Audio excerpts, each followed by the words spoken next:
the Remington Podcast, where we take a deep dive into all things ammunition. I'm your host, Audrey Mays, and today I'm joined by the entire research and development team, including Boss Man, Logan Henry. Well, not Boss Man, but this is Logan Henry. That's Boss Man, John Langenfeld. Good afternoon, everybody. And engineer Colt Lloyd. Nice to be here. We are going to have another rifle roundtable. We read the comments, and a lot of people want to hear about 257 Roberts. So that's what we're here to talk about today. We're going to touch on history and uses and all the goods. Logan, I know you brought the history with you. Yeah. So got a few notes, read up a little bit. American Rifleman. So 257 Roberts dates all the way back to the 1920s. A popular wildcatter by the name of Ned Roberts experimented with the 257 caliber. So pretty much what he did was take a 7x57 Mauser and neck it down with a 15-degree angle. Moving forward, to 1934, Remington came out with the cartridge. We did not keep the 15-degree angle on the shoulder. We went with a 20-degree angle, but that's kind of how 257 Roberts came about. Gotcha. Colt, can you dive into a little bit about like shoulder, neck down, and all that? It's the angle. It's the angle of the shoulder, yeah. So, if you're looking, I guess we don't have a bullet with us today, but if you're looking where you've got your body and you've got your shoulder, so it's the degree of angle that your shoulder is at. Yeah, and so why did we not keep the 15 degrees is my question. So we basically kept with what the 7x57 Mauser? was legacy at. Oh, okay. Gotcha. Understood. So it went down from 7mm, which is 284, down to 25. Yeah. So, what's that do for you?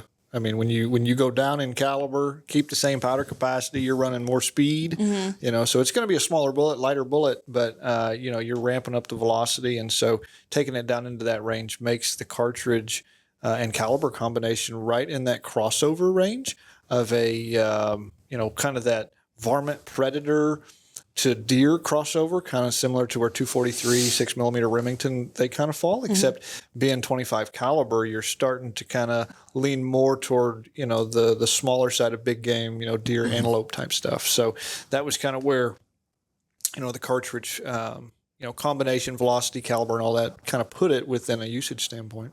Mm-hmm. Is that like kind of when the trend of smaller caliber, higher velocity started? Oh, I don't know.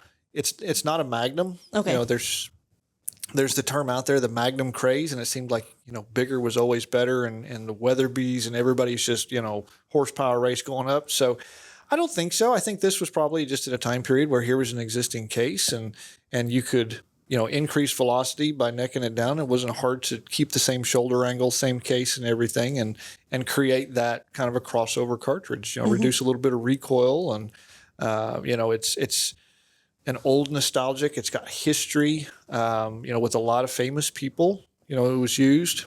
You don't see it too much today, but, like I said, Colt's got one. So we drug him in here so he can kind of talk about his history with it. And, but anyways, 257 Roberts, great crossover round, minimal recoil, a lot of kind of in that first big game rifle for people growing up or, like I said, kind of the smaller side of big game. Yeah. Colt, what is your connection with your 257? So basically, I'm trying to think. I was probably 12 or 13, and I had been hunting with a Mini 30. I was looking for a new gun. One of my dad's friends, Ralph Vandergriff, was like, "Hey, you should just have him hunt with this 257. I'm not using it anymore. It's a Remington 700, and I've pretty much hunted deer with it since. I shoot about 80 yards, so it's one of those. I don't need anything that's a 300. The 30 cal big boys, yeah.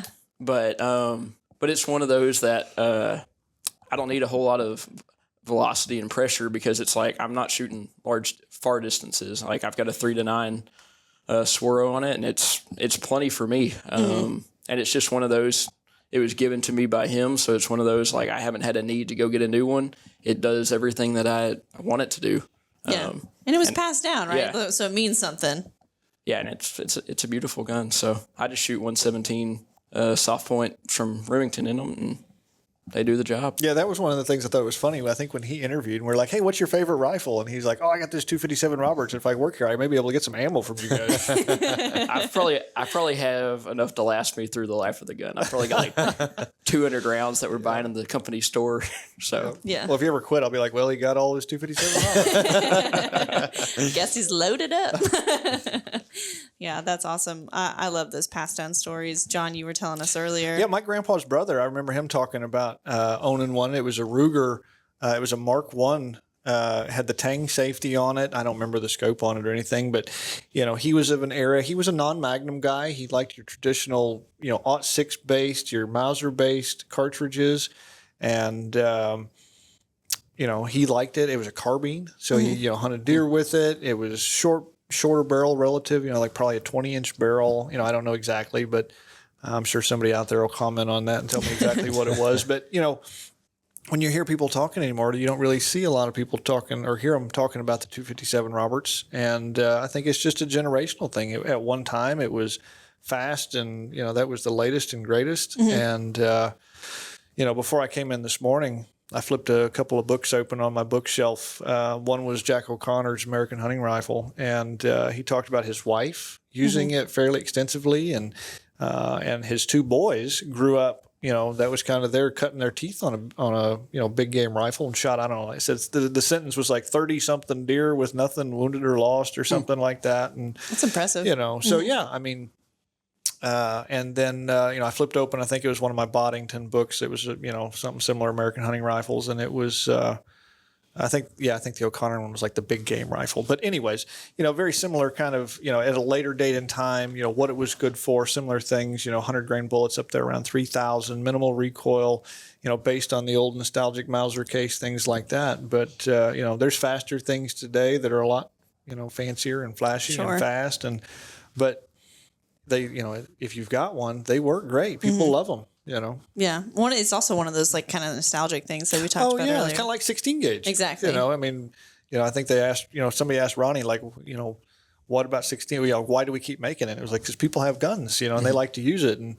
And just like Colt, he'll probably maybe pass that down, to kids or something someday, or, when he's an old timer, be like, yeah, it's my first rifle, so. Yeah. Honestly, I've never shot a 257, but it sounds like a really good, like, varmint coyote load. Oh, yeah. Yeah. That's what I was reading, actually. Okay. And that was a part of the design, was you wanted a varmint gun that you could shoot all day and not be tired of shooting, so.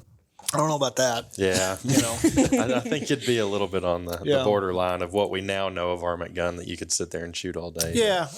I don't know. they might have used them for prairie dogging and heavy barreled, but I wouldn't want that. I would be looking at more of, 223, 22 250s. And, those are, more true prairie dog cartridges, but smaller. Yeah. But again, crossover type, a lot of people think the 6mm is your crossover point, where it's varmint, coyote, maybe the heavy prairie dog, a little bit more wind bucking capability, but also you get up to 100 grain type bullet. And you've got enough integrity that you can effectively take deer. And so the 25 caliber, your 6mm at 243. So you're just a little, you're creeping up a little bit bigger. And if you think about it, you're right under 270. And what do you think of a 270? You don't really think about shooting. Exactly. You don't think about shooting coyotes and prairie dogs with a 270. Even though, back in the day, when you had Elmer, Keith, and O'Connor going at it, Keith basically told O'Connor that it was nothing but a coyote rifle, but Keith was a big bore guy, 338s and things like that. So, like I said, I've never shot one, never hunted with one. I do have a few friends of mine that have some quarter bores and the 257 Weatherby and 25-06. And, one of the guys on the team has both, and they're deer rifles for him. But, I couldn't imagine a more handier rifle than a 257 Roberts in a carbine length and climbing up in a deer stand. And they're not, just, 100-yard rifle, you can stretch them out more than that for sure. Yeah, sure. Yeah. And reloaders, hand loaders love the 257 Roberts.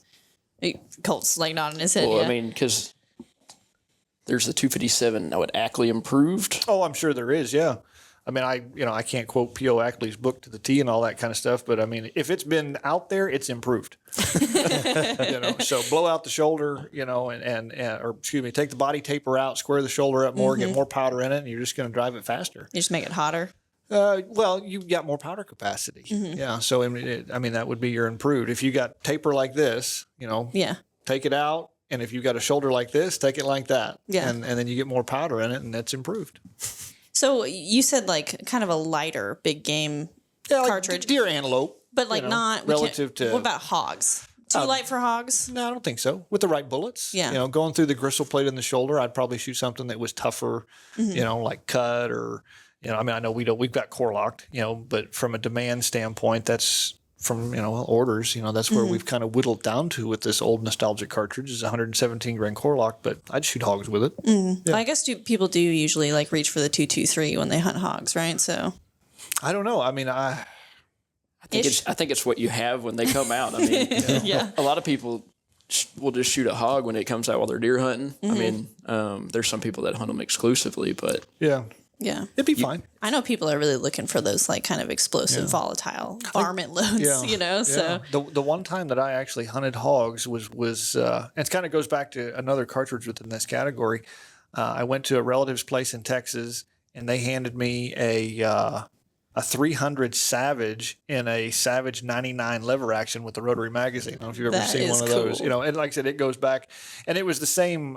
It was my cousin, who is the son of the guy who had the 257 Robert. So same kind of category of interest in rifles and things like that. But side topic there. Yeah, I don't know. I like Again, I'll say it for the 100th time on this podcast. I'm a 270 girl, so the 257 Robert's like really. This sticks out to me because you said it's like lower recoil. It's still kind of fast. Oh, yeah. And, I mean, it packs a punch. I like those kinds of things. Yep. I mean, that was right in there with O'Connor's wife. She was, 7 Mauser, the 257 Roberts, all that kind of stuff, and killed a lot of game with it. And so, I mean, I wouldn't be opposed to using one, if I had one. Yeah. Yeah. And I mean, you said you shoot it within 80 yards probably. That's just because that's where my deer hunting spots are. You're right. Arkansas. Yeah, right? we're hunting in the hills where there's not long shots where I'm at. So, but I mean, I think after as far as like the core lock one, I think 200 yards. After that, it starts about dropping pretty good. You could go a lighter bullet to get your speed up. If you're a hand loader, you can 25 cal, usually 100 and up, depending on the construction, is where you're looking like deer antelope type bullets. I would say 100 and under, depending on, again, construction would be more of your varmint type bullets. If you're running 80s, 90s, of course, if you're shooting coppers at a 90 grain, you can shoot deer with that. That would be fine. But, I mean, so, you talked about, is your 700 a long action or is it short? I don't know that I've paid attention. Yeah, so one of the things that kind of makes the Mauser probably maybe driven toward the Mauser case, driven toward maybe lower popularity, was because the length of that case is what we call like mid length.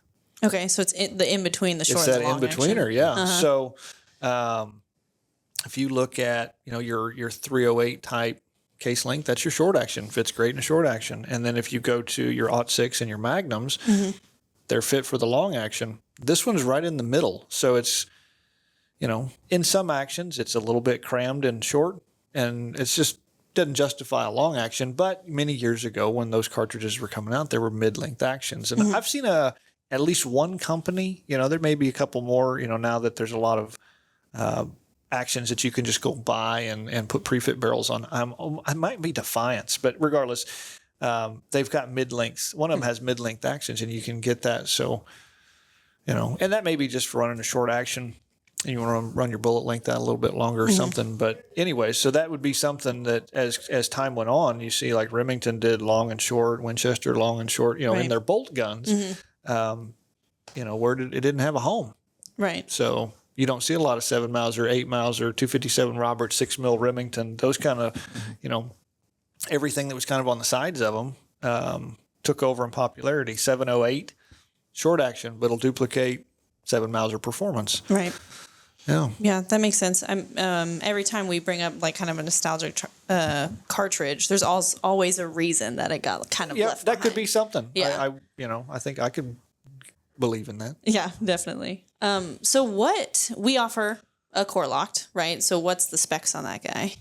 It's 117 grains, and I think muzzle velocity is 2650. So move it, pretty good. Yeah, it's a good deer hunt round. Mm-hmm. Yeah. Yeah. That's what we currently offer, right? What scenarios would you, Colt, pick up a 257 Roberts if you were going to go hunt like a state that's other than Arkansas? Where would you use a 257 Roberts? I mean, there's a lot of states that have similar terrain as us. I mean, I'm trying to think. I don't think I ever took it down when we hunted in Texas. I know you can use it hunting antelope. I'd have to switch scopes and everything to Yeah. Well, you're just to be able to. You're just not on the current trend of dialing and holdovers and things. You're doing a point blank range, and so you got a 300-yard gun. Yeah, That's fine. but I mean, it's got plenty of uses if that's what you have in the safe. I mean, Right. So but where there may be other things that you have in the safe that would maybe fit that application more. But if it's what you have in the safe, you can usually make it. It's one that you can make work for a lot of scenarios. so you said like what within 200, 300 yards of an antelope, that's what you would use one for? Well, or way close. His rifle's set up with just Right, with that set scope it on and it. forget it.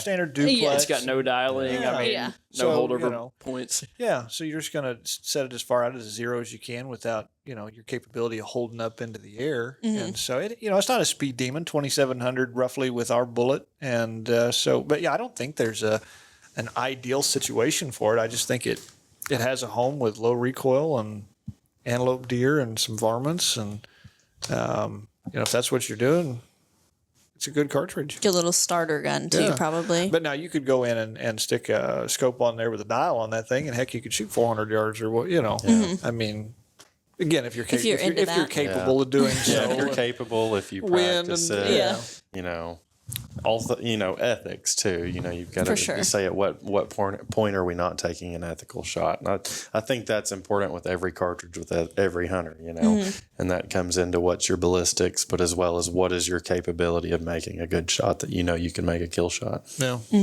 And shot placement is always Oh, important. 100%. Yeah. You're talking about shot That's placement with I know this is kind of a smaller cartridge and talking about big game, but I just recently returned from an elk hunt, and one of the guides out there actually talked about he uses a 240 Weatherby. No way. Yeah, so I mean it's a 6mm bullet. And, Yeah. everybody's like, for an elk rifle, he lives there. Bullet placement. You take out the lungs and the heart, it works. I think you're good to go. So that's pretty cool. But and then the other ones, again, the guy that I hunted with was a 280 guy, 280 Remington, loved it, 140 core locked. That's just what his wife shoots now. But again, Respect. that just goes off of bullet placement, things like that. So you don't have to have a cannon. I mean, it's a smaller caliber bullet in the right place is worth a whole lot more than a big old bullet in the wrong place. That's for sure. Well, I'm going to go out and buy a 257 and I'm going to take coyote hunting because I feel like that's the perfect coyote gun. But thanks for talking 257. I know that everyone really appreciates it because we've heard it in the comments a lot. We do read your comments.